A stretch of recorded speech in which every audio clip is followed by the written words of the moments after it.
Takadosh Boker Or, Masechet Sanhedrin Daf Yomi, Daf Kaf Aleph Amud Aleph 21a1. We're starting by the Mishnah. The Mishnah says, Lo Yarbe Lo Nashim, which means that a king is not allowed to have too many wives. Why? Because it says, Lo Yasul Levavo, right? So therefore it says, how many are they then? Shmona Esrei, 18. Okay, so don't have too many, until 18. Rabbi Yehuda comes and he says, listen, Marbehu Lo, you could have. As long as they're not going to come and they're going to remove the heart. Yeah, you have over here. Right? As long as they're not going to come and they're not going to remove a person's heart. Okay?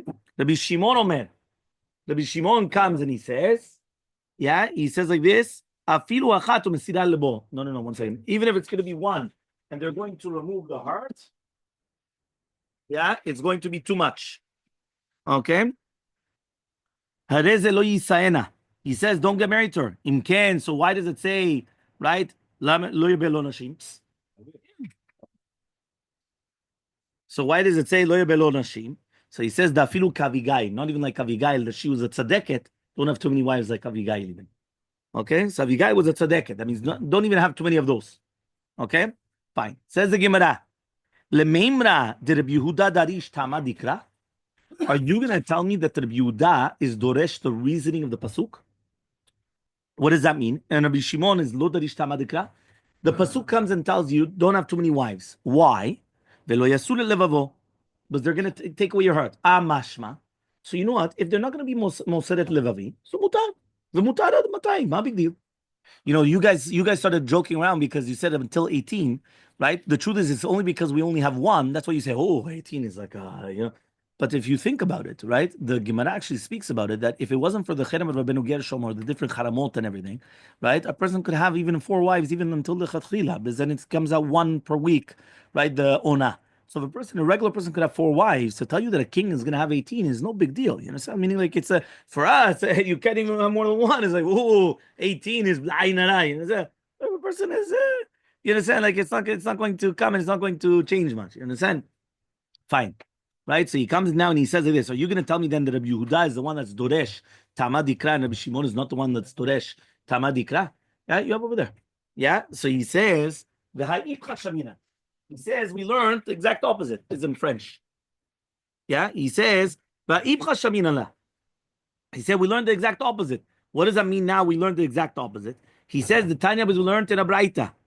Yeah, almana ben shianiya ben shiashira em mashkininota. When you have an almana, whether it's going to be that she's aniya or ashira, and mashkininota, right? The Baal Chov cannot come and start taking anything from the almana. Shneimar ki lo tachbol beged almana. Divrei Rabbi Yehuda, these are the words of Rabbi Yehuda.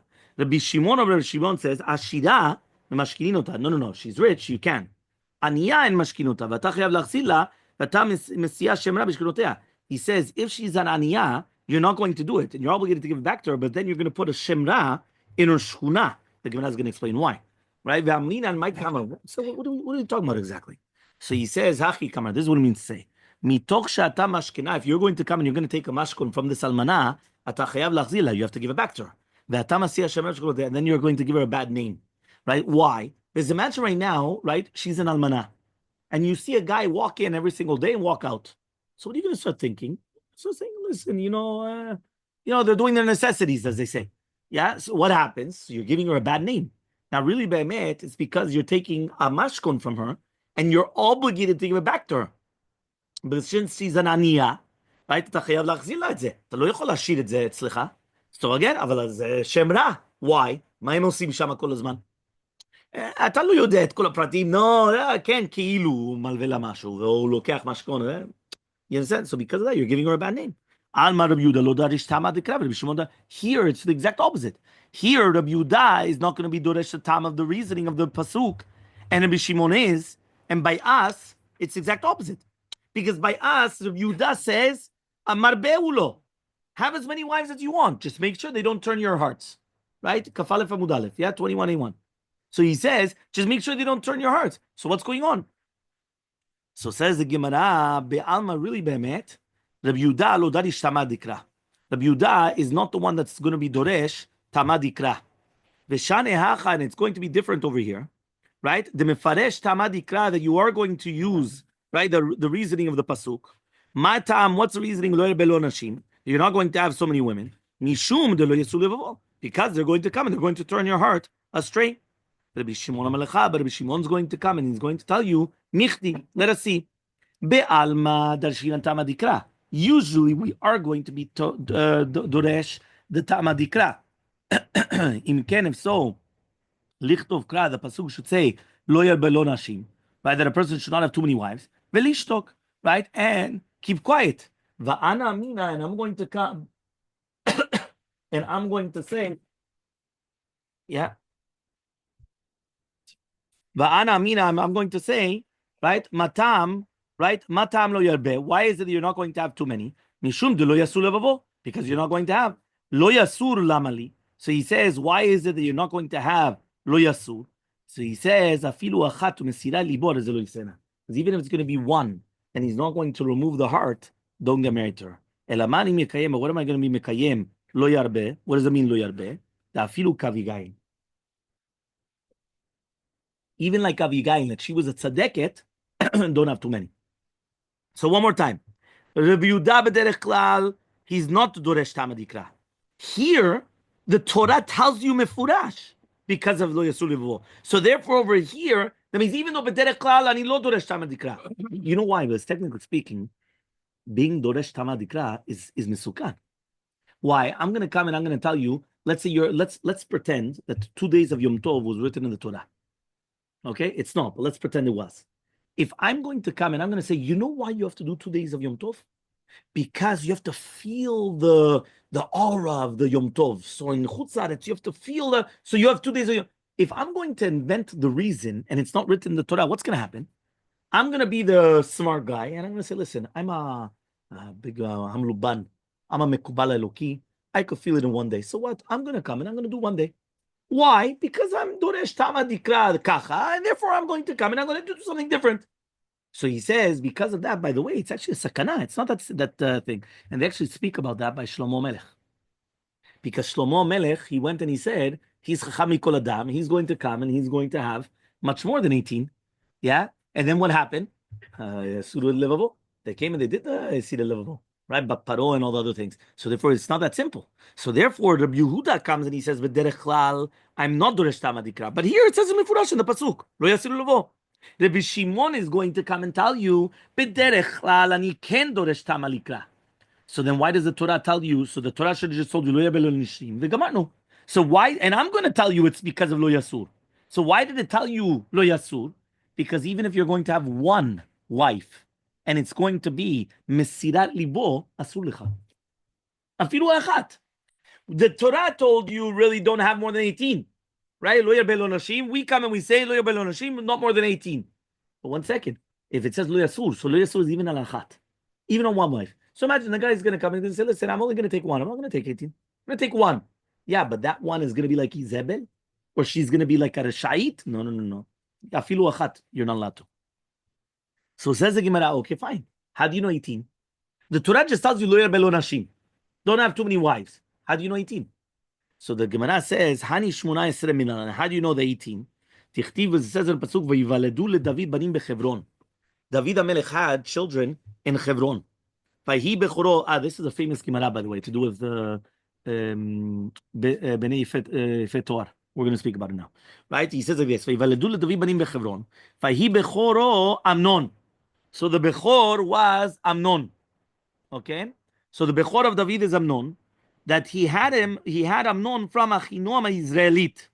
Umishnehu, who was the second son, Kilav, that was to Abigail. Okay? Eshe Naval Carmeli, that she was the wife of Naval. Everyone remembers the story of Naval. We spoke about the story of Naval a few times. Okay? Ve'ashlishi, the third one, was Avshalom ben Ma'acha. Harevi'i, the fourth one, was Adoniah ben Chagit. Right? Achamishit was Shefatia ben Avital. Hashishi, the sixth one, Yitram le'Eglai she David. Ele yuldu leDavid bechevron. These are the ones. So now here you have 6 wives mentioned. Okay, you had Achinoam Israelite, Avigail, you had Ma'acha, Chagit, you had Avital, and then you had Eglah, Eshe David. Okay, you had 6 wives. The Kama le Navi, now comes the Navi, And afterwards, when it's talking about the concept of Batsheva, it says, Im me'at ve'osfa lecha, right? Kahena v'chahena. He says, if it's not must speak to you, so then if you want, have more and more. So therefore, when it says kahena, right, just like what you have is another sheet, is another 6. V'chahena is another 6. Meaning the guy, he has right now 6 wives. And now the Navi comes and he says, listen, if you don't have enough, you could have like this and like this. When it says kahena v'chahena, just like what you already have, and it said it twice, kahena v'chahena, so to mean old shesh ve'old shesh, another 6 and another 6. So therefore, davule tam nisre. So it's going to be 18. So that's how we know that it's going to be 18 wives. Okay? So says the Gemara. Right? Okay, the footnote says that 1 second, but he already got married to Batsheva. But again, there it says that she wasn't part of the count because he was saying if kind of but if not, you would do another 7, right? So you would have 21. Fine. So Matkifla Ravina. Ravina comes and he asks the following question: Eima kahena tartisre v'chahena 24. 1 second. Whoever told you that kahena was 6 and the second kahena was another 6? Maybe be'emet the kahena rishon is another 6, which together becomes 12.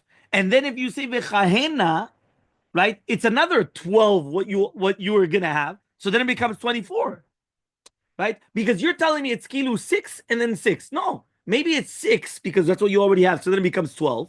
And when I said the second v'chahena, it means you could take another 12. So it becomes 24. Oh. Yeah. So Tanya Mihachi, 1 second. You understood or not? Okay, 1 second. So Tanya Mihachi, we also learned this in a Braita. Lo yarbelo nashim yotim yasrim. There's a Braita that actually says exactly like Ravina. A Braita says you're not allowed to have too many wives. How many wives is the king not allowed to have more than 24? 24. Yeah, and therefore it says over there Mefurash that is exactly the same. That's exactly the limud that we just said. So the Gemara says, Ulman de dadish vav, and according to the one that you're going to make the vav achibur, because it said kahena, that's the masharatzi lagid. Yafe. Kahena vechahena. Yeah, it says vechahena. So then it should be 48. So then you should have 48, right? Why? Why? He says like this: kahena is going to be an extra 6, which is going to be 12. Vechahena is going to be another 12 because of the vav. And then the kahena, right? That means one more time, you have 24. And then the kahena itself becomes 48. Okay. So one second. Basically like this, right? That's why I knew it was going to be the exact opposite. 1 minute. Listen carefully. What's happening right now? We say that he had 6 wives until now. Remember, he already got married to Batsheva, but she wasn't part of the count because he was saying, why did you get married to Batsheva? You already had the 6 wives. So you had kahena v'chahena. Now you said kahena v'chahena. The first mandama said, so 1 second, if you already have 6, and I tell you, you want more, like it's not enough for what you have, you could have another and another. So therefore it's going to become 6 and another 6. So it becomes 18. Yeah? Why? Because if one kahena is another 6, because you already have 6, and then the second kahena is another 6, so it becomes 18. Says the Gemara, why did you learn that way? Maybe be'emet, what you have to do is you have to do the kahena number 1, which means another 6, so now it becomes 12. And now that you have another 12, it's not that it's another 6 again. It's always it's no believe vav. Again, another kahena is going to tell you the exact what you have now, meaning you could have had 12, now you're going to have 24. Why? Because you have another kahena. So the second kahena is not adding the original amount. It's adding on what you could have added on. Right? Meaning it's sort of they say milegav or milebar. Is it like externally or is it internally? Right? When you're going to come and you're going to add on to the 5th or not the 5th, meaning are you going to add on more or not? Okay, so 1 second. So now says the Gemara. So now Mordechai, what he wanted to say was, no. You don't do 24. Right? Why not? Because you have the Vav. So the Vav Chibur is mechaber, so kilo it comes together. Says the Gemara, the exact opposite. Why? Listen carefully. If right now I have the Vav, and the Vav is going to teach me something, many times from an extra Vav, I could learn something. So he comes and he says like this. The first kahena, according to everybody, you're learning 6. So Chazak U'Baruch. Now I have a Vav. So if I already have a Vav, how much did you have in total? 12.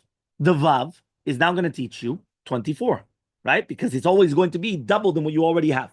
So if you have 24, you have then the next word, the word itself is chayena. So what's going to happen? 48. So that's what the Gemara says. He says, Tanya Miachim, we actually learned the Braita exactly like this as well. Lo yarbe lo nashim yutameh 48.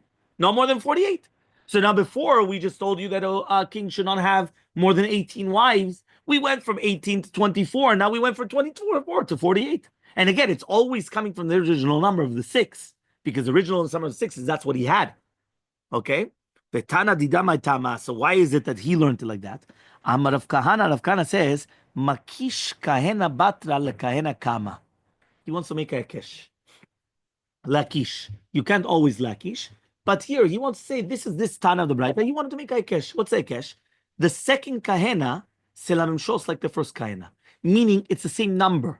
It has to be the same number as the first kahena. So just like the first kahena was 6, so to the second kahena was 6. So this entire thing of the extra vav to add on another thing, double, and then continue going. No. Whatever was the first kahena is the second kahena. The first kahena was 6. The second kahena was going to be also 6. Right? That's what he says here. Of kahena batra sheet. So says the Gemara. 1 second. Right? Vavai Michal. There was Michal bat Shaul. We didn't see here, right, amongst the 6 wives, we didn't see Michal bat Shaul. Now remember, by the way, it says here, who was the Bechor? The Bechor was Amnon. Okay, and then you had to continue going. Okay? Then you had of Shalom. Okay, then you had to continue going. So, right, he comes here and he says like this. He says, what? Shlomo's from Batsheva. We said he already got married to Batsheva. Right? But much later. Right? But Shlomo was not a Bechor. Okay. He was married to Bathsheba before all of these. No. After. Now he's getting married to Bathsheba and he's telling him off. What? It wasn't enough that you have to take Bathsheba. Go get another 6 and another 6 or whatever it is. Go take it. And that's how we're learning. He'll take the 18. Okay? So he comes and he says, Vavai Michal. Michal bat Shaul was married to David when he was still in Hebron. So why didn't the Torah mention, why doesn't it mention the Navi about Michal bat Shaul? So Amar Rav comes and he says, Eglah is Michal. Eglah is Michal. So why was she called Eglah? Shechaviva alav keeglah. She was very chaviv to David HaMelech. Right? Michal bat Shaul was very chaviv to David HaMelech, just like an Eglah. An Eglah is a kinui for chiba. Right? So that means if you have a wife that she's, nowadays, and the truth is, right? Yeah. By the way, right? Everyone's laughing here, but until today, what do you call a wife? Deer, right? Deer is the concept, right? So again, it's going to be the deer, right? The antelope, whichever one you want. But until today, you still do it, right? What? Yeah, for sure, 100%. Yeah, they still do it until today. Yeah. So he says over here, this is actually going to be to do with right the kinui. Okay, fine. So now he comes and he says like this. He says, "V'lama nikra shema egla shechaviva alav keegla v'chen hu omen," and that's why it says, "Lule charashtem beglati." Right? He says, "Elmaleh alitztem et ishti." Right? To come and to give the story, to give you the secret. Right? So therefore, that was the shem of, right? The shem of chiba. And by the way, it was very, very, how do you call this? Very, very common, right? Because just like you would call your wife Beti, my house. So therefore, the eglah, we know that the eglah meshuleshet was the most precious out of all the animals, right? It was the best tender meat. It was the best of everything, right? That's what we said. Right? Eglah meshuleshet vez meshulash, right? The Torah, right? Eglah meshuleshet on Shavuot, for example. We come and we say that a person is going to have an eglah meshuleshet because it's going to be the everything by 3, everything's by the number 3s. So the eglah is very, very chaviv. So says the Gemara, Umi havul Michal bane. So he says, one second. It says here that Eglah, you just said, where's Michal? Eglah. Right? Now he says, 1 second, but what was the 6th child? Yitre'am. That means that Michal bat Shaul had a child. He says, 1 second, did she have children? Michal bane? V'aktiv it's written, Michal bat Shaul lo yalav vlad, right? Ad yom mota. She didn't have children until the day of her death. So Amar Rav Chasta says Rav Chasta, ad yom mota lo yala. Until the day of her death, you're right, she didn't have a child. Beyom mota hayala. On the day that she died, that's when she did have it. Which means, obviously, right, that she died at childbirth. And therefore, right, that's when she did have it, the day of death. So says the Gemara, right? 1 second. Michti banim heicha kachashiv lehu. He says, where exactly are we coming and we're saying these children bechevron, right? V'inu ma'aseh de Michal, but the story of Michal, if you're going to tell me now that when she died, b'Yerushalayim ava. That was in Yerushalayim. That wasn't before. Meaning, right? Remember, David Elmaleh, he started his kingdom in Hebron. And after Hebron, he became the king over all of Yerushalayim, over all of Israel. So for the 2.5 years, he was the king over Hebron, right? And then he became, right, the king over all of Yerushalayim. The Chtiv was, it says in the Pasuk, what? Yeah, but I'm saying over Yerushalayim means over all of Israel. But in Yerushalayim, that was the capital. So therefore, he went to the capital, not only just Hebron. So he says, because it's written in the Pasuk, Michal bat Shaul nishkefa be'ad hachalom v'tere et hamelech David mefazez u'mfcharkel lifnei Hashem v'tivez lo b'liba. You remember, this is a famous story why she lost out on the children. Michal bat Shaul was looking out the window.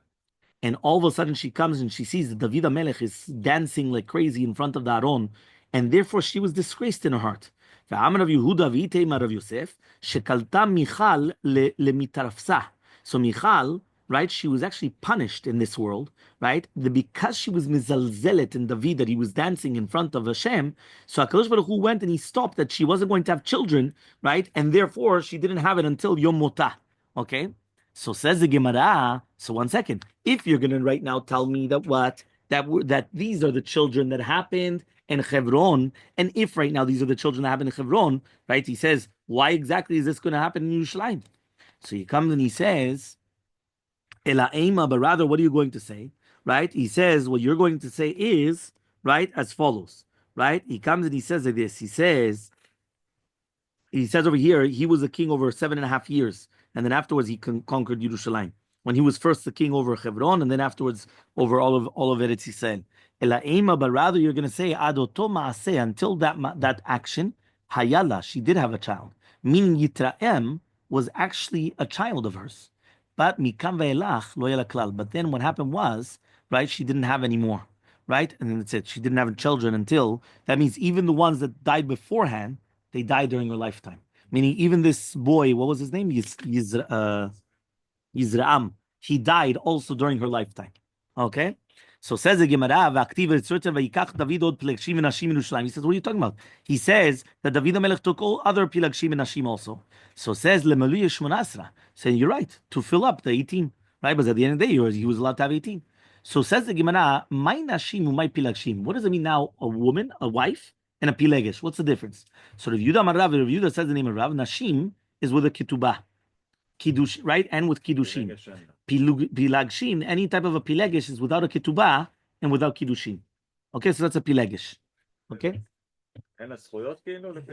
Yes. Right? No schuyot, exactly. Okay, so Amar Rav Yehuda Marav says the name of Rav. 400 ילדים היו לה לדוד. No, it's not. There's no kiddushin. That's what it is. It's true, fine, but he's obligated anyway. Because only for a king. Yeah. But now he comes and he says like V'kulam b'nei yefet toar hayu. So now we just said that there's going to be 400 children, right? 400 children which were b'nei yefet toar. So this is what I told you, the famous story of b'nei yefet toar. So David Elmaleh had 400 children in his army that were b'nei yefet toar. Gadle bloriot hayu. And since they were b'nei yefet toar, so they had blorit, right? They had, right, a blorit. וכולן יושבי קרנות בקרנות של זהב, and they were all in the יושבי קרנות of זהב, ומלכים בראשי גייסות, and they were מפקדים on the פלוגות of the חיילים, so they were like the generals of the army. והם היו בעלי אגרופים של בית דוד, and these were like the powerful people in the house of בית דוד. ואמר רב יהודה אמר רב, so says רב יהודה אמר רב, תמר was also בת יפת תואר הייתה. Tamar was also בת יפת תואר, right? We know the famous story, right? Tamar was a sister of Avshalom.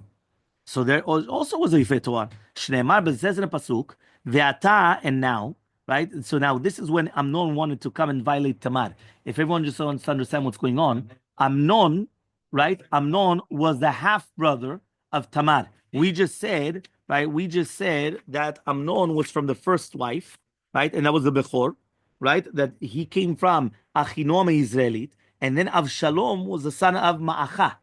So the sister of Avshalom, meaning the full sister of Avshalom, was Tamar, and Amnon was a half brother to Tamar. So what happened is that when he came and he wanted to violate Tamar, He said, "Ve'ata daber na el hamelech, ki lo yimna'eni mimeka." What does that mean? Ask from David HaMelech, and he's going to come and he's going to permit it. Now, he says, one second, Visa, if you're going to tell me now, bat nisuinavai, right, that it's mamasha Yisraelit Gimura, how does that work exactly? At the end of the day, achtemia v'sharele, he says it's a sister. How in the world are you going to permit even a half sister? Ela shema mina, but it comes to teach you, bat yifat toar haita, which means that when she became pregnant, she was still a yifat toar, and she didn't actually convert, and therefore mitzad din, she's not even considered the real sister of Amnon at all, and therefore she would have been permitted. So therefore, Amnon Ki'ilu is telling Tamar, listen, since technically speaking, you're not really my sister, not because it wasn't a half sister, because a half sister is a full sister. It's the same thing, right? It says in the pasuk, right?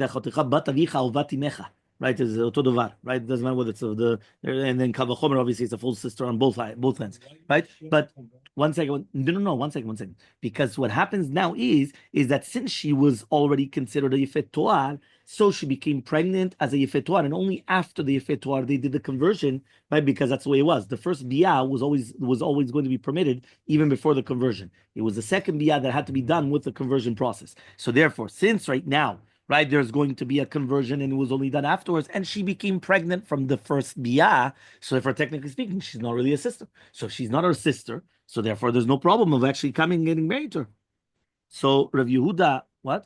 Well, one second, right? So Rav Yehuda, right? He comes and he says like this: Ulamnon ra, right? Sorry, Ulamnon rea. ושמו ינדב בן שמעון אחי דוד, ויונדב איש חכם, אמר רב יהודה אמר רב, איש חכם לרשעה. What does that mean now? He was the one that gave Amnon the wisdom, right? But chacham l'risha, obviously, the wisdom, but to do it right with the in a bad way of coming and trying to do an avera. So Vayomer, he went, he said, "Madu ata kacha dal ben hamelech? Why are you so weak? And what do you?" So he went and he said, "Listen, he loves Tamar. What do you want?" Vayomer lo Yonadav. So comes Yonadav, shechava mishkavecha, right? V'itchal. Make yourself that you're choleh. Lie down in the bed and make yourself that you're sick. Play sick until that she's going to come. She's going to give you to eat. Ve'asta le'enei et habiria, right? Le'enai et habiria. And then she went, and then what happens is that's how v'tikacha mashret v'titzok lefanav. She's going to come. She's going to give him the food. Ve'amar Rav Yehuda amar Rav says she'asta lo minei tigun. She came and she made him a whole bunch of food, which is going to be fried, right? So now, basically, why didn't David HaMelech come and understand what was going on? Right? Because basically he wanted something dafka that was going to be fried, right? Because he says, right, it has to be done, right, on the spot. So since it had to be done on the spot, it wasn't that the kilo, but if not, you want some food, Sam, get some food. No, he wanted like something fried. So it's going to be something fried. He didn't suspect that it had to be done on the spot. So Tamar comes and she's doing it for the brother. Remember, she's one of the. So what happens is he comes and she gives it to him. All of a sudden, what happens? We know what happens at the end. After already he comes and he violates her. Vayisna'eha Amnon sin'a gedola me'od. All of a sudden he hates her. Now when he hates her, he doesn't just stop hate her. He hates her sin'a gedolad me'od. So imagine saying, he says, my time I was reasoning. Amar Rabbi Yitzchak, says Rabbi Yitzchak, Nima nikshera, because there was a hair in the pubic hair that got cut, that basically went and it made him into a krot shofcha. It made him into a cut off. It cut part of his crown, right? Of his male organ. So because of that, right, what happened was that he hated her. Meaning he went and he violated her. But immediately after he violated, he hated her. But he hated her mamash with a passion. Now why? Because he basically, that's it. He was not able to have children anymore. He became a krut shofcha. So says the Gemara, she said, what did she do? Yeah, he was the one that did it. What did she do wrong? No, she did it bechavana. Kilu that she bechavana caused them to become a krut shofcha. So says the Gemara, Eini, is it so? V'adarashrav Rava says, "My diktiv." What does it mean the pasuk? Vayetze lach shem bagoyim biyofiech. The Jewish girls have a name amongst the goyim that they're beautiful. Why are they beautiful? She'en lahem lebenot Yisrael lo se'ar bet hashechi velo bet hareva. Benot Yisrael do not have pubic hair, right? Meaning the hair down below, or the armpits. They don't have it. So how does it happen now that Tamar comes and she's going to come and she's going to have it? Answers the Gemara. What does it answer? Shane Tamar. Tamar is different. Why? The bat yefet toar have. Because at the end of the day, it's going to be bat yefat tohar. Right? Her mom was a captive in the army, exactly. Right. So now, if you remember, when we came and we spoke about this a long time ago. If you look, you have it actually in the footnote. בימי בית ראשון לא גדל לבנות ישראל שיער באותן מקומות עד שחטאו. בנות ישראל גבו בנות ציון, right? It says over there, בנות ישראל ינקי גבו בנות ציון והשם פתהן יעריה, שנעשו פתחיהן כיער. Rashi says their petachs, their openings became full like a forest, like a ya'ar. That was referring to that since Benot Israel came and they sinned, that's when they started growing hair. So before then, right, they would not actually come, right, and they would not actually grow hair. So therefore, you come from here and you see, right, that basically what happened was, right, and they ask, 1 second, how do you know then a girl is going to be, right, a gdola? We know that a girl only becomes a gedolah when she has 2 pubic hairs. So the answer is that they used to have very, very short hair, right? And it would never damage. All of a sudden, once they sinned, so then they were able to have this long hair coming and it would actually damage. It would be able to be cut. It would cut somebody. So therefore, what happened is that she would come, right? And now, so therefore, the Gemara's answering that since this is the time before the Beit Rishon, meaning that still Benot Israel didn't sin, so therefore she wouldn't have hair. So she didn't have hair. How did she cut Amnon? So the answer is she was a Bati Fatoar. Because since she was Bati Fatoar, those are the goyot from the that they take it. That means she comes from the army. So since she comes from the army, that they went and they captured, they took her from captivity. So therefore, obviously she had hair, and therefore that's how it actually makes sense. Everything that we just mentioned until now. So she. ותיקח תמר אפר על ראשה, וכתון את הפסים אשר עליה כרעה. So he comes and he says this. So Tamar comes and she took efer on her head, okay, and then ktonet pasim asher alea and kra. She came and she tore this ktonet again. It's a beged. She tore it, right? V'tasim dal loshav telech eloch v'zaka, and she was screaming. What does that mean? Tana mishmed Rabbi Yehoshua ben Korcha. So he says that from this maaseh that happened with Tamar, right? Gader gadol gadra Tamar beota shah. So there was a stampitza that actually happened. Why? Amru livnot melachim kach. They went and they said, look at this, what's going on. If this happens now to a princess, imagine what could happen to a regular girl. Vikama, right? And if there was a woman that she was snua like Tamar, and this happened to her, to the prutzot, alacha kama v'chama. Right? Imagine what's going to happen to the prutzot. Meaning, Tamar, people might think that, listen, maybe Tamar was one of these girls, like, coquette, promiscuous. No. She was a tsnua, right? And this is a princess. And this is what's going on to a princess. Alacha kama v'chama, what's going to happen to a regular girl? Or what's going to happen to a prutza? Because then imagine what they're going to do to them. So says the Gemara, Amar Rav Yehuda Amar Rav, says the Gemara, Rav, be'ota sha'a, on that moment, gazru ala yichud ve'ala pnuya.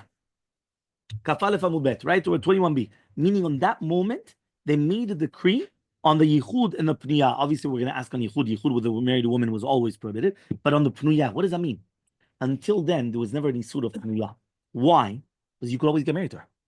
Right? You could always get married to her. So if you could always get married to her, so then why in the world is there going to be, right, an isur of yichud? Right? Yichud means that she's like an erva. But what's the erva? You could get married to her. It's like listening to her sing. Right? You could come and you could get married to her. So there's no problem. There's no isur. From then, they made a decree, no more yichud with a pnuya. Why? They suspect that a person's going to come, he's going to violate her, and then, no, that's it.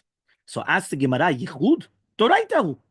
Yichud is Toraita. What are you talking about? Ta'amar Rabbi Yochanan ben Shimon ben Shimon ben Yotzadak. Remez yichud min haTorah minai. What's that? Shneimar ki yisiticha achicha ben imecha v'achi ben em mesit ben av eno mesit. Says what? Only ben em is going to be mesit otcha, but not ben em.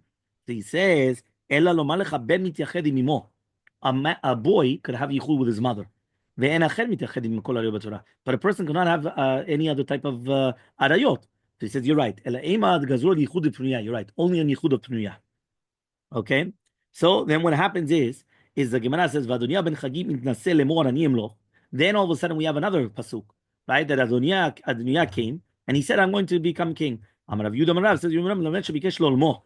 right? Adoniah wanted to come and to take the Keter Malchut from David from his head, the Lolamto, right? But it wasn't meaning he went and he took the crown and he wanted to, but it wasn't fitting for him. It wasn't matimlo. So therefore, he says over here, right? It says over here he had like a halal pas of zahav. So he says from one place to another. So it said that it was a masoret that basically that the one that's able to put it on his head, he's the one that's fitting to become the king. So he went and he tried to put it on, but it wasn't fitting for him. Okay, so he says, so what happened? Then you had all these people running in front of him. What is it coming to tell you? Do you know that all these people that were running, they had to take the tchol? I think the tchol, they say spleen, or is it lateral? Spleen, no? Spleen. They took the spleen, and they were chakuke kapot raglaim ayu. And also they took off the skin, right, of the kapot raglaim, of the soles of their feet, right, in order that they should come, right, and they should be able to run, even whether it's going to be on thorns or on other things, meaning that these people, they have to be trained in order to be runners. So again, all these people, this is what they were coming, right, and they were doing. There's the Mishnah. Mishnah on Kaf Aleph Amud Bet. Says the Mishnah. Okay, lo yarbe lo susim. He's not allowed to have too many horses. Ela kedemir kafto. Only what he needs for the chariots. He's not allowed to have too much money, right? Because again, it's going to become the thing. Ela kedeliten Aspania, but only to pay the maskoret that he needs for the soldiers. He's going to write a sefer Torah for his name. If he goes out to the war, he takes it out with him. He goes out and he comes in with him. Yoshev Badin, Imo, if he's going to be doing judgment, again, he's going to be with him in the judgment. Umesev, right? He kenegdo. I thought he wasn't allowed to judge. Umesev he kenegdo. And you're always going to, he's going to eat when it's right there beside it in the Aron. That he's going to be reading it all the days of his life. Says the Gemara. Okay, Tanu Rabbanan. We learned in Abraita. Tanu Rabbanan, we learned in Abraita. Lo yarbe lo susim. What does it mean that he's not allowed to have too many horses? Yachol afilu kedem merkato min parashav. I would have thought to say not even enough for the merkava parashav. Tamulomar lo. What do you mean lo? Lo enomar be. He's not allowed to have personally kilu stam for himself, but he's allowed to have enough for the chariots and for everything else. So mani mekayim susim, right? So he says, so what am I? Why do we say exactly about the susim? So he says susim is batlanim. These are the susim which are stam. They're batlanim. They're in the forgot the word in English. Barn. No, it's not barn. Barn is a when the horses are in their stalls. They're in their the stalls, but there's a little bit even. I think there's even a better word. Okay, whatever it is. Fine. So minayin shafilu sus echad vehu batel shehu b'lo yarbe. How do I know if I even have one sus, right, that it's not going to be in the proper place? How do we know that it's also going to be a problem, that you're going to be over on the avera? Talmud Lomar comes to teach you, right? Leman harbot sus. What does it mean, leman harbot sus? He says, batel kai belo yebelo susim. So why do I need lo yebelo susim then? So he says, lavor belo tasel. Every single horse that he has that is extra, he's going to be, right? He's going to be over on the avera. Yeah, so imagine every sus extra that he's got, another avera, another avera, another avera. Okay, fine. Tama, the reasoning why is the katav rachmana lo, because it says v'lo yebelo susim. Halav hachi. If it wasn't written lo, havamina would have thought to say afilu kederich lo v'rashana milo, that a king is not even allowed to buy enough susim for his rechavim parashav. So he says, why do you really think that? So he says, no, lo tzicha but la pushe, but la arbot susim. Okay, v'chezev zahav lo yebelo ela kedei liten Espanya. Right, we're talking about in order to put the schar, right? Remember, the Espanya here means the rewards, the salary of the soldiers. So Tana Rabbanan, right? I would have thought that in order to put, right, the schar for the chayalim, Tamulomar comes to teach you law. What does it mean law? Law is dafka letzorech atzmo, for him, right? For him, he's not allowed to. But but he's allowed to have more in order to give to the Espanya. Tama the Ktav Rachmana, that's only the reason the Torah wrote law.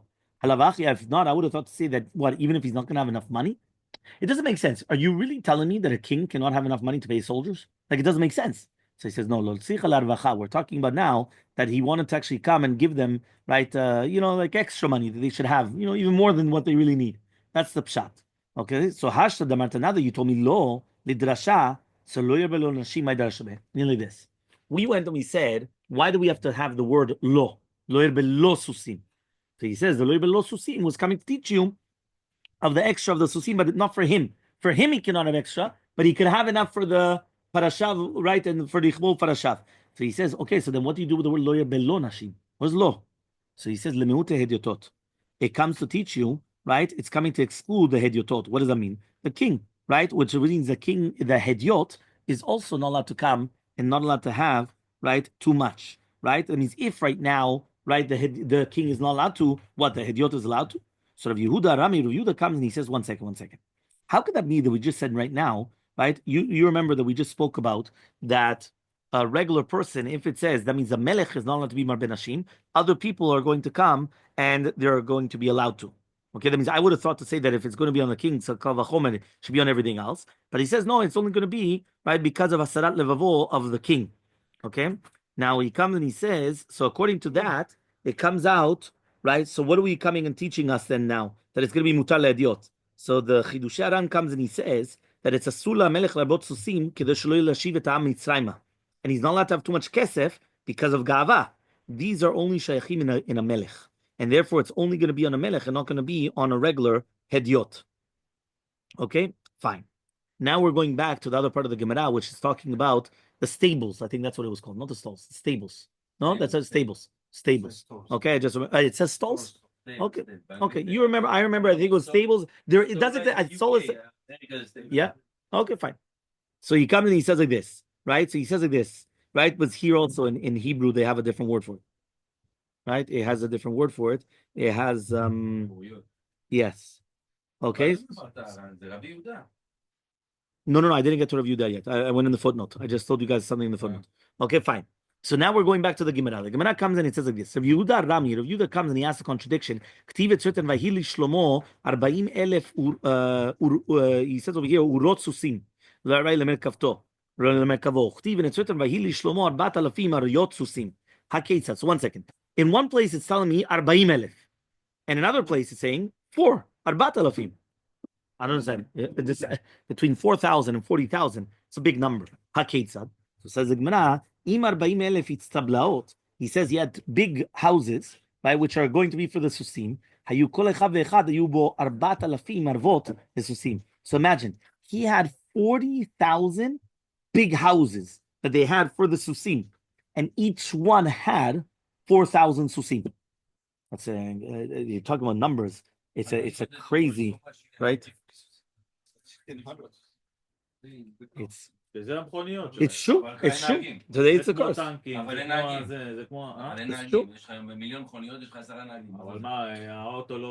It says over here.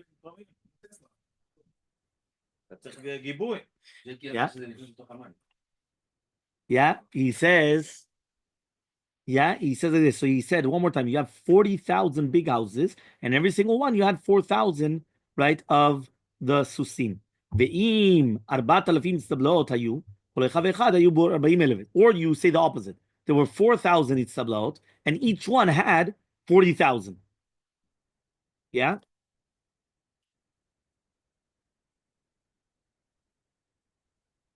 So one more time. If you have 40,000 houses and every single house is going to have 4,000, or you have 4,000 and each one is going to have 40,000. Okay, fine. Yeah, the result is the same, right? We're just flipping it around. Rabbi Yitzchak Rami, so Rabbi Yitzchak comes and he has a contradiction. K'tiv, it's written, En kesef nechshav bimei Shlomo le'uma. The kesef was nothing to him. They used to give out money as if like it was stones, like it was nothing. So says the Gemara, it's not a question. This was before he got married to Bat Paro. The Khan in the pasuk afterwards that is saying that it was like Avanim was after they got married to Bat Paro. Meaning because of the sin of Bat Paro, Shlomo actually lost part of his riches, and therefore the kesef became a little bit more chashuv. Okay, so therefore it actually became so the exact opposite after he already did this. Right? So he says like this: Amar Rabbi Yitzchak says Rabbi Yitzchak. Do you know when he got married to Bat Paro, Gabriel Malach came and he put a kaneh, a reed in the sea. Ve'ela sirton, all of a sudden it came sirton, ve'alav nivneh krach gadol sheberomi. And there, that's where they had Rome, right? The big city of Romi, that it came and they did a lot of bad things to Am Yisrael. That was because of the Shlomo Melech getting married to Bat Paro. Rabbi Yitzchak says, why is it that the Tamet Torah was revealed? Why wasn't it revealed? For example, Shatnez, you're not allowed to, or Basar Chazir, you're not allowed to eat Chazir. Why isn't it written? You're not allowed to eat Chazir because of this over there. Nowadays, you're right. We find certain things. So if you remember I told you about the worm that's found in the pig or whatever it is. But it's not that it's written in the Torah that there's a reason. Look at two psukim, right? That it was revealed the reason, and the entire everything was nichshal. Says, well, I'm gonna get married to more than women. Nothing's gonna happen to me. And then look what happened when Shlomo got older. That the wives came and they changed everything. Well, right? They strayed his heart. Not allowed to have a lot of horses. Why? Because it's going to bring you back to Mitzrayim. Nothing's going to happen. Again, they went back to Mitzrayim. So again, everything happened exactly what the Torah told you. The Torah told you two things, right? Over there, the time of Shlomo.